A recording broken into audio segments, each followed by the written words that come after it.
Young and Restless is not in a great place, folks, and this week highlighted the issues. It's bogged down with mundane dialogue, uninspiring couples, and suffers from a decided lack of, well, soap opera. Our most compelling pot stirrers are reformed. Half the town walks around analyzing each other like armchair therapists, and most of the storylines revolve around threatened corporate takeovers we couldn't care less about after years of the same recycled theme. The main source of drama surrounds the villain of the month, and even those plots rarely end with a satisfying payoff. The cast remains fabulous, but the writers need to take a hard look at the melodrama playing out on Beyond the Gates and Bold and Beautiful and re-evaluate their approach. The writers have to find some way to make this right for Tracy. How heartbreaking was it to watch her crying in the middle of the GCAC dining room, knowing the man she's fallen head over heels for may be the psychopath who tortured Sharon and Phyllis? I'd love to think Alan is alive and being held captive somewhere by Martin, but it seems certain that one of them died. Side note, so much for Jack honoring his promise to Tracy to keep this between them. In the preview for next week, he's asking Ashley if she thinks Alan is Martin. Oi! Yes, not only is Alan/Martin back this coming week, but Ashley returns as well, which means the scene is set for things to get hella messy and fast because Tracy won't be able to pretend with this guy for very long. As it blows wide open, I'm hoping a lot of questions will be answered, and that Sharon and Phyllis will get some satisfaction. For me, this is probably the sole storyline with any anticipation to it right now. It was downright chilling to watch the preview of Alan walking through the door and surprising Tracy in their suite. Done, done, done. After a long conversation with Nate about how little they trust Victor, Audra didn't exactly run the other direction when he approached her in Crimson Lights to have a chat. We know from the preview that he has some plan in mind to use her to get to Kyle and the Abbotts. I just wish there wasn't such a flimsy reason behind all of this. Being because Jack saved Nikki's life is bonkers. Anyway, Audra will undoubtedly get sucked into this revenge plot, which disappoints me because I want her to be smarter. But hey, she's unemployed and no one on this show is exempt from musical jobs. Victor probably has half a mind to pick Audra's brain about Tucker McCall as well, given that he suspects he's behind the Aristotle Dumas alias. I'd be downright shocked if Victor was wrong. That's simply not allowed, so Dumas probably is Tucker. In the moment Victor suggested as much to Michael, my enthusiasm for the story went into the basement. We spent over a year watching McCall half-heartedly tangle with various Geno City personalities, posturing about this and that, but never really stirring the pot to any appreciable extent. Why would we want more of this? It's bad enough that the writing has devolved once again into a mishmash of vague corporate threats, but now the prospect of Dumas being someone new and intriguing also appears to have gone up in smoke. If Dumas is Tucker, I can understand him wanting to take Chancellor back from the Newmans, but I don't know why he'd want to go after Winters Incorporated. Divin is perfectly happy with the way things ended up, so it makes no sense to me that his father would be trying to interfere there. If Dumas is not Tucker and he does want Winters, well then it makes sense that he'd feed false information about Damien to Lily through Victor to cause a rift between her and Nate. This destabilizes the executive and could make the company vulnerable, and oh, how I wish I cared. This storyline has been far too convoluted from the start and only gets worse. This isn't Suits, this isn't Succession, it's a soap opera. This repetitive stuff with Billy/Adam/Chelsea/Sally is soul-sucking. They could be reading from previously used scripts. These writers have Diane freaking Jenkins decorating the house. Michael suddenly deciding he can no longer stand up to Victor is, in a word, terrible. Where's Cole? Is he working for Newman in Siberia? They've got Victor playing the role of Claire's father in this Romeo and Juliet plot, involving Kyle and Nikki as her mentor instead of Victoria, who, by the way, is hanging back passively while her dad targets her daughter's happiness. Not believable. The opinions expressed are my own. Please share your thoughts on this week's Young and Restless in the comments.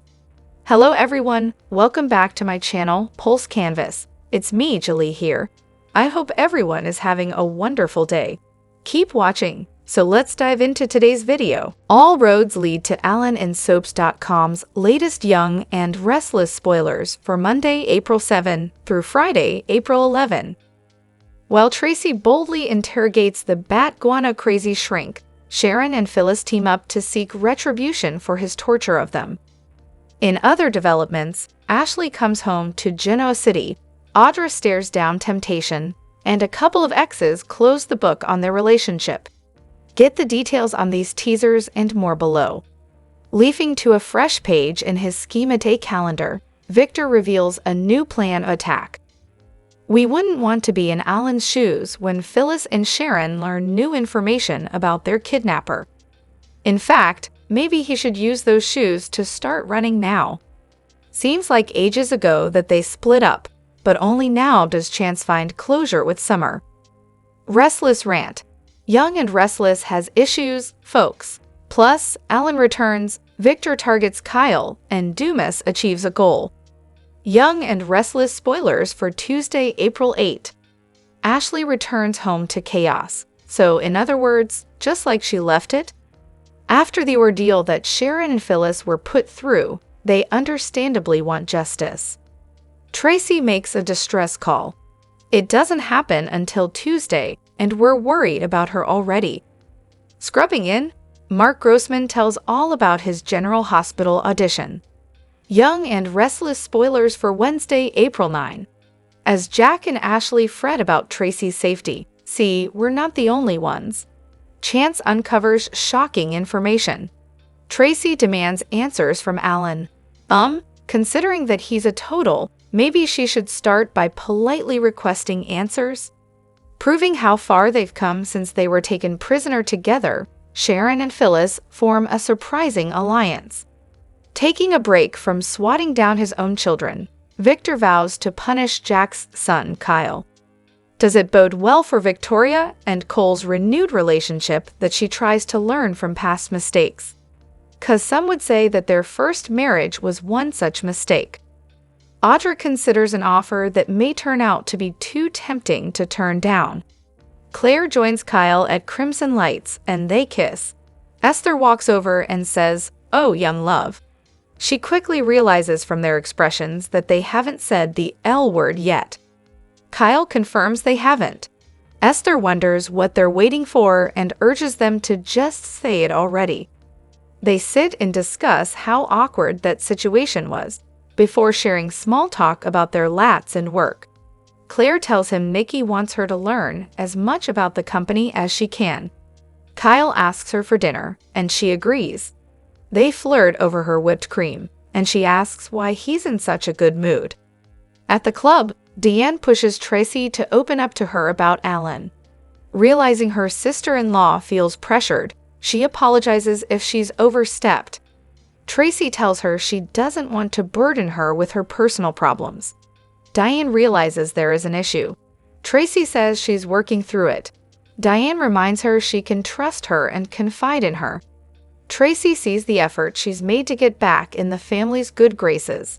Diane loves this family and wants to prove herself and be accepted as an Abbott. Just then, Jack appears. "What are you two talking about?" he asks. Tracy says they were talking about the restoration of the house. Diane has to go to work, so Jack decides to stay back with his sister. Once alone, Tracy tells her brother that Diane suspects something is going on with Alan. She suspects she hurt her feelings by not being willing to get into it with her. Jack says she also saw something was off with him earlier, but he didn't betray Tracy's confidence. Tracy's sorry. Jack reassures her he and Diane are just fine. Tracy says it's not about trust, it's about protecting the people she loves. Anyone who knows what he did has a target on their back. Jack can't understand Alan going after Sharon and Phyllis. Tracy doesn't know why he'd do that, but she can't risk putting anyone else in his crosshairs. This has to stay between them and Chance. Jack agrees, but warns Kyle has also picked up on the tension. Tracy feels bad for putting her brother in this position, but she won't risk the safety of their family. Jack won't risk her safety. If the worst-case scenario is true, they have to let Ashley and Diane know so they can protect themselves. It's going to be critical going forward. I hope you agree with that. Tracy agrees, but only if Alan turns out to be a threat. Tracy frets that if Alan is Martin, he's lived among them for months and knows all their habits, and it's her fault. Jack hopes Alan turns out to be the man they all think he is. Tracy realizes she hasn't told him yet that he called. It's what caused Diane to be suspicious. She starts crying. It was my Alan. It was the man I'm in love with. Tracy breaks down crying in Jack's arms. Hearing Alan say he misses her and saying he loves her, Jack sighs. He has to believe, somehow, some way, this is all going to turn out for the best. He embraces her. At Nate's place, Audra asks Nate how Amy is doing. He says she's resting. The new treatment did her in. He tells her about her hearing him and Damien getting into it. Audra asks what happened. Nate says Lily dropped by and accused Damien of lying to them. He fills her in on Lily's information. Damien denied it vehemently. Her source was Victor Newman. They go over the situation and Audra is sure Victor's working an angle. Nate says Lily believes she can trust him. Audra scoffs at the idea of the mustache making amends to his cousin. She points out Lily went to Victor behind his back. Should she worry? She's having her investigated too. Nate muses, it's not like there's anything to find out, is there? Audra says she's an open book. They wonder why Victor would want to make Damien look bad. Nate suggests Victor was given false information, although someone would have to be pretty clever to get away with that. Audra thinks it's possible Damien is lying. Maybe he really does have an agenda. They debate and Nate says Damien seemed genuinely surprised and upset by Lily's accusation. Amy convinced him Damien was telling the truth. Her son never flinched and looked her dead in the eye. He watched Damien work hard to let go of the anger and hurt. That's the man he trusts. He hates that the accusations could throw a wrench into the progress that's been made. Audra can understand Nate being frustrated about Lily causing this tension, but she's protecting the family. Nate's afraid Damien will bolt if they keep pushing him. Audra asks her boyfriend to be careful. I don't want to see you get hurt. They kiss and canoodle. He promises to be careful, but he's more suspicious of Victor than Damien. He's involved himself in this for a reason, and I want to find out what it is. At the ranch, Victor is on the way out when Lily appears. He lets her in, and she tells him that Damien has adamantly denied knowing about her and Devin 3 months ago. So, is what you told me the truth? Victor wonders if she expected him to admit it. He stands by his information. Victor tells her Dumas is trying to make inroads in Genoa City, and he needs to stop him. The man is trouble. He's up to something, and he wants to find out what it is. Let me just say he may be after more than your company. He'll let her know when he finds out. He's keen to heal their rift. Victor suggests Lily and Devin focus on keeping Winters out of Dumas' clutches. Lily doesn't know who to believe. Damien was insistent that he was telling the truth. Victor asks, has it occurred to you that Damien and I are telling the truth and Dumas is lying? Lily realizes he's suggesting that Dumas deliberately planted the lie that Damien was investigating Devin and I months ago, and asks, why? Victor says to turn them against Damien. Lily doesn't understand. Victor says Damien Kane is employed by Dumas. For one reason or another, Dumas thinks Damien is a threat to him. Either way, she and Devin need to protect their company. At Crimson Lights, Kyle tells Claire he's in a good mood because he and his father worked together to come up with a solution for a potential problem at Jabot, and it felt wonderful. He recaps all they went through. and he laments being blind to the fact that his mom was a good CEO. He's just glad his family is stronger every day despite Victor's dire predictions to the contrary. Victor walks in and says, "We'll see about that." Kyle announces they're going to dinner and suggests a restaurant to Claire. Kyle says they'll stick with Society and Needles, that they might get room service. Victor ignores him. Victor keeps talking to his granddaughter and acts as though Kyle isn't even there. As he's leaving, Victor wishes Kyle luck with his renewed relationship with his father. Kyle says they're close, and that will never change no matter how much gloom and doom he piles on. It's like his connection with Claire, real and always growing stronger. You'll just have to learn how to deal with that. Victor mutters about surprises and things not turning out as you plan. Later, at Society, Kyle tells Claire he's sorry Victor put a damper on their evening. She warns it's not that easy for her to ignore her grandfather's concerns. She wants him to approve of them. "I can't pretend that I don't care." Kyle understands. He promises never to judge her or her feelings about him. Claire thinks she knows a way this could be less of an issue, but it would require a favor of Kyle. "I would love it if you could not intentionally rub our relationship in my grandfather's face." Kyle looks taken aback. He admits he did that, maybe a little, and apologizes for upsetting her.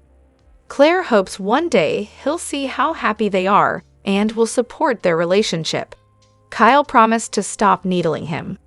Lily and Devin turn up at Nate's door, and he warns Amy is asleep, so this needs to be short. Audra announces she has errands to run, but Nate says they can speak in front of her. Audra leaves anyway. Devin admits he doesn't know why they're here. Lily says she has an update. Victor stands by his source, but he has an interesting theory. He and Damien are telling the truth and Dumas is the liar. Nate frowns, so he's planting false information. To what end? Lily says, to go after our company. Nate's skeptical at Victor being concerned for their company. Devin points out he was close to Neil.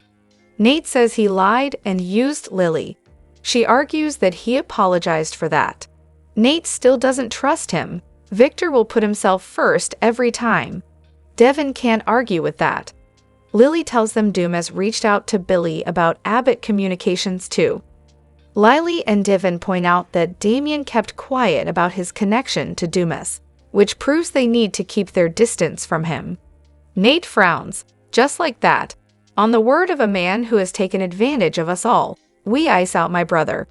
I'm sorry, but this is going too far.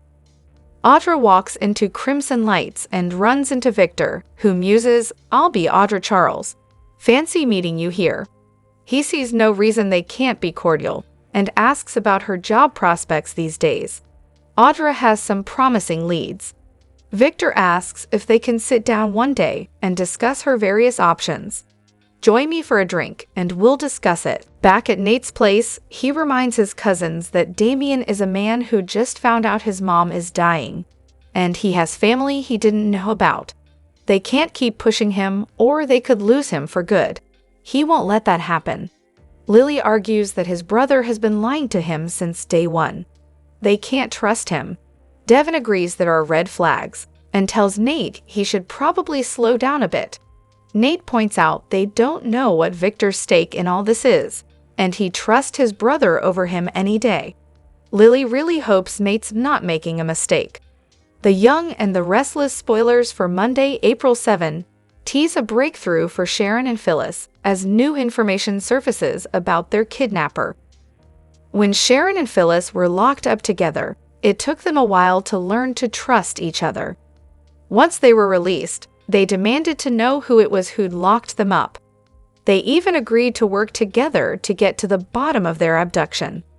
Now that Tracy is off to Paris, will they finally get answers? And will it bind them closer together or give them a new reason to tear each other to shreds?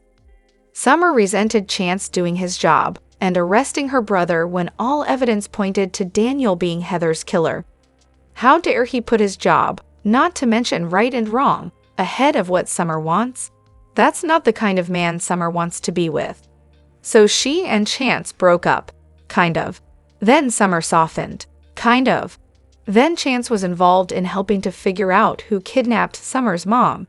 She would allow him to do that. But he still has a lot of ground to make up with Summer. Will Chance bother? Or has he figured out it's not worth it? Victor never makes mistakes, which means that if Victor did make a mistake, it's not because he was wrong, it's because the person he was wrong about was in the wrong. Victor doesn't like not knowing about Aristotle Dumas. He especially doesn't like that Billy and Damien may know more than Victor does. That's not allowed. So Victor makes yet another plan. And if it goes wrong, well, obviously won't be his fault. Can anyone imagine how ridiculous it would be if Victor had to take responsibility for his own actions? He really would be then.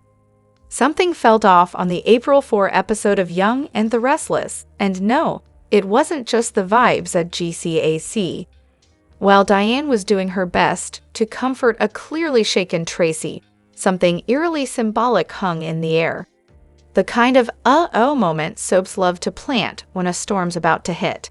And with all signs pointing to Alan maybe being Martin, you have to wonder, were Tracy's worries about making Diane a target more than just momentary panic?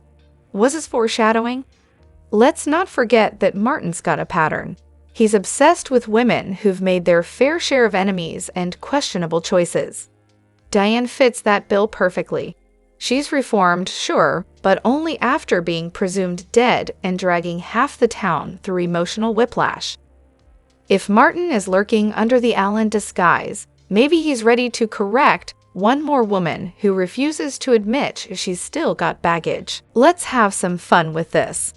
Imagine Martin abducts Diane and one of her oldest foes, Phyllis, Ashley, Nikki, take your pick, and locks them in a room demanding they forgive each other, or else. Would Diane and her enemy fare as well as Phyllis and Sharon did? Oh, probably not. Even more intense, Martin could go after the Diane-Kyle bond, thinking he's helping heal a mother-son relationship he sees as fractured. Except, in true deranged villain fashion, his therapy methods come with a blindfold, zip ties, and a ticking clock. That April 4 scene between Tracy and Jack might not just be about protecting her. It could be the writers warning us that someone else, someone unsuspecting like Diane, is actually next.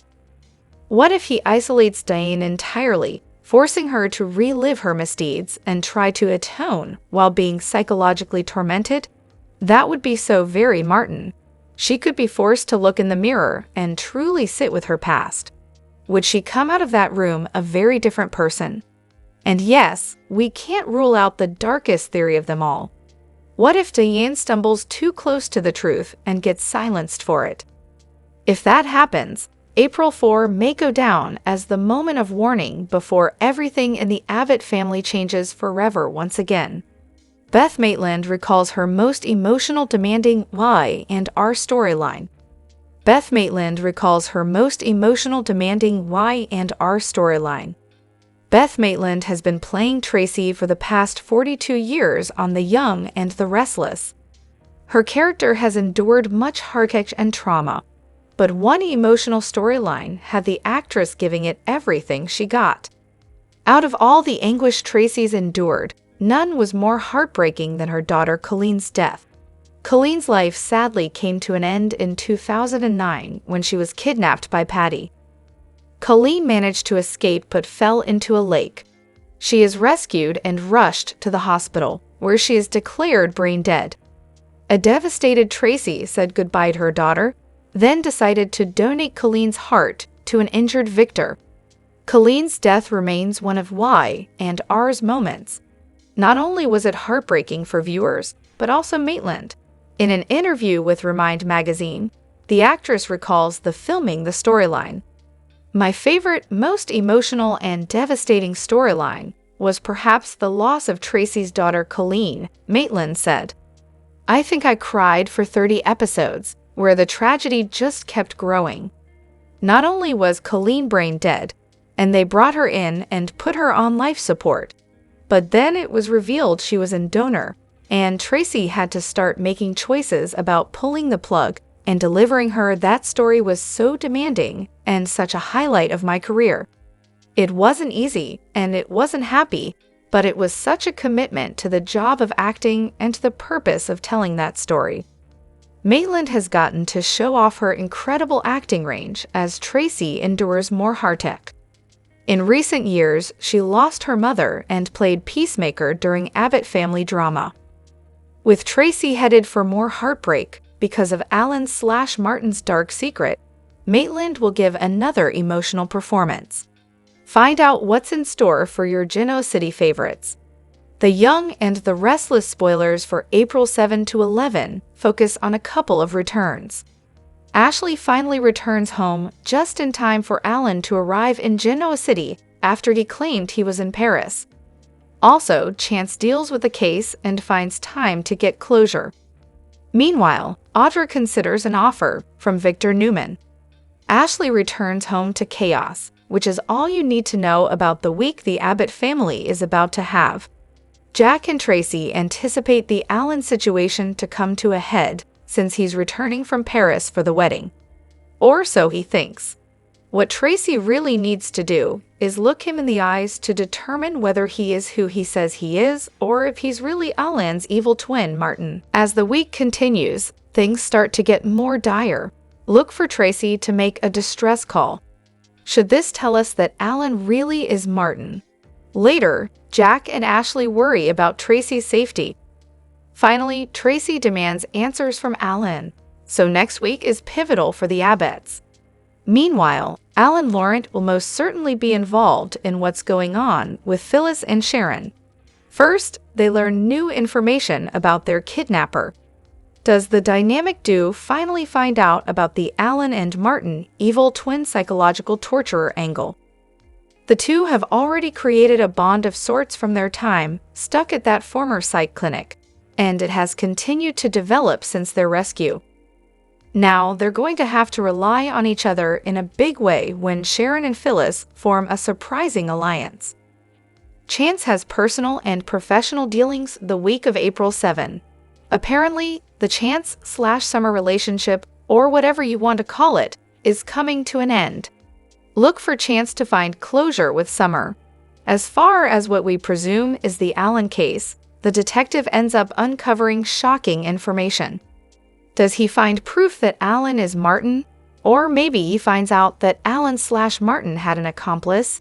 What kind of intel does he find? In other news, Victor vows to punish Kyle, probably because the Gibot co-CEO dared to flaunt his relationship with Claire in his face.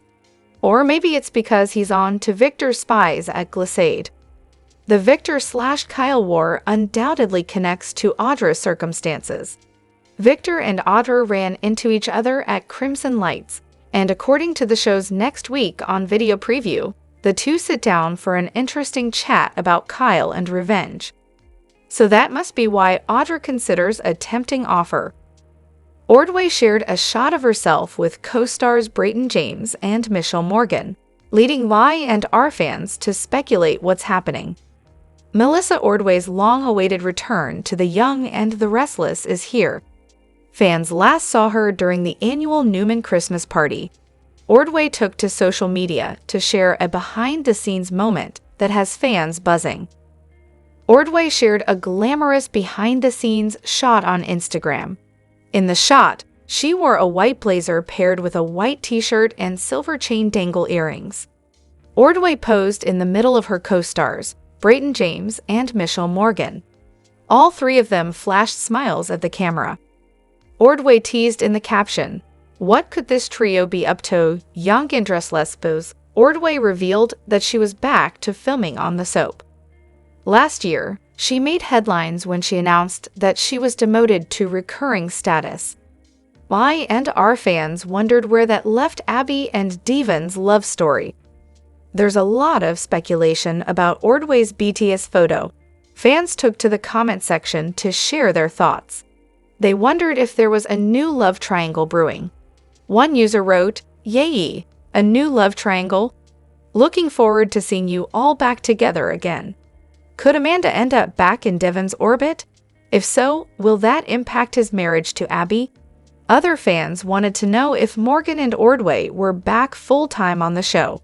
A fan asked, "Are Abby and Amanda coming back, or is it just an old photo?" Morgan might not stick around for long, since she's set to appear in 4 Hallmark films. Meanwhile, other fans are seeing something brewing among this trio. "Looking for trouble, hope you're sick. Back you're part of the great team," another user commented. Meanwhile, a 4th user mused, "I foresee some awesomeness to occur. I wonder."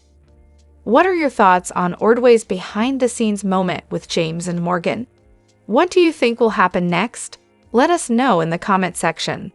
In a jaw-dropping move that has fans buzzing, The Young and the Restless is about to blur the lines between fiction and reality like never before. Fan favorite Zuleika Silver, who plays the bold and ambitious Audra Charles, is about to share the screen with someone very close to her heart, her real-life father, who is officially joining the cast in an unexpected role. In an exclusive announcement that's sending shockwaves through the soap world, CBS has confirmed that Zuleika Silver's actual father will be appearing on Y and R in upcoming episodes. His role? Still under wraps, but insiders say it's deeply connected to Audra's mysterious past and will spark an emotional roller coaster that viewers won't soon forget.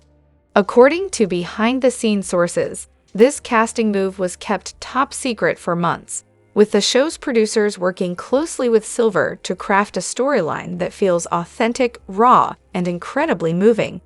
And yes, this will mark the first time Zuleika and her father have acted together on screen, making it a history-making moment in Y and R history.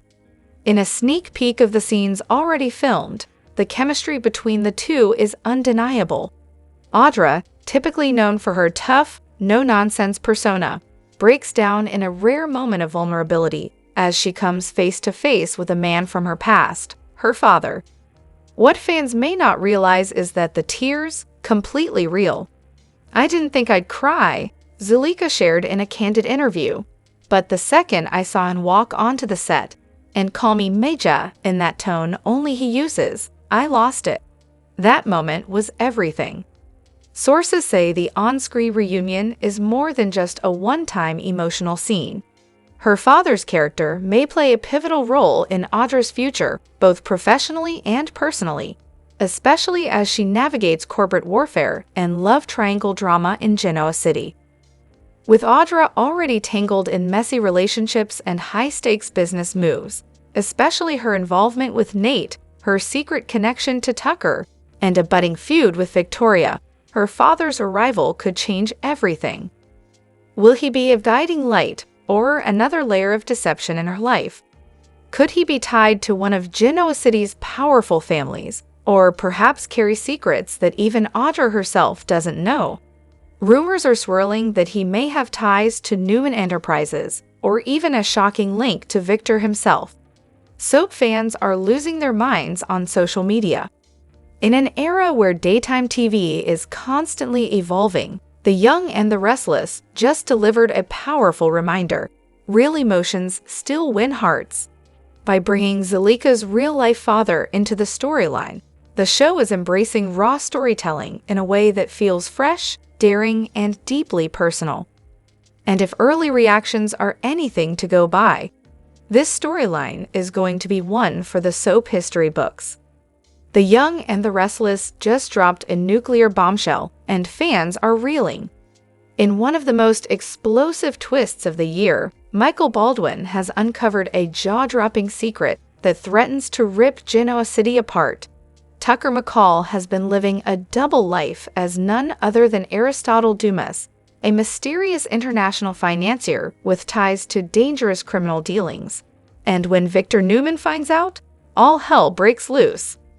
Michael Baldwin, usually the calm and composed legal eagle, has been on high alert ever since he began digging into Tucker's secretive business transactions overseas. What started as a hunch quickly spiraled into something much darker. In a spine-tingling scene, Michael confronts Tucker with irrefutable evidence, forged passports, shell companies, and wire transfers that lead to an elusive alias used throughout Europe, Aristotle Dumas. Tucker, usually cool and calculated, is momentarily rattled, but in true McCall fashion, he doesn't deny it. Instead, he smirks. The moment Victor Newman hears the name Aristotle Dumas, his eyes narrow and the fury ignites. Longtime Y&R fans will remember Victor's troubled history with Dumas, a mysterious figure linked to stock manipulation, blackmail, and even an attempt to buy out Newman Enterprises years ago. Realizing he was being played all along, Victor explodes in a fiery confrontation that nearly turns physical. Security is called. Victoria and Nick are left speechless. And Nikki? She's already planning her next move to protect the family. If there's one person left completely gutted by this revelation, it's Ashley Abbott. Having recently rekindled her romance with Tucker, Ashley is blindsided by the betrayal. Could this be the final nail in the coffin for their turbulent love story? Or is Ashley about to spiral into her own revenge arc? With Victor pulling every legal and political string he has, Tucker's days as a free man may be numbered, but don't count him out just yet. Sources say Tucker has a contingency plan, and there are whispers of a private jet waiting for him, destination unknown. Could Genoa City be headed for a corporate war unlike anything we've ever seen? Soap Twitter and fan forums lit up the second the Aristotle Dumas twist aired. With Tucker exposed, Michael in the middle, Victor enraged, and Ashley betrayed, Genoa City is on the brink of chaos. Alliances will shift, enemies will rise, and one man's secret identity might unravel the entire power structure of the young and the restless.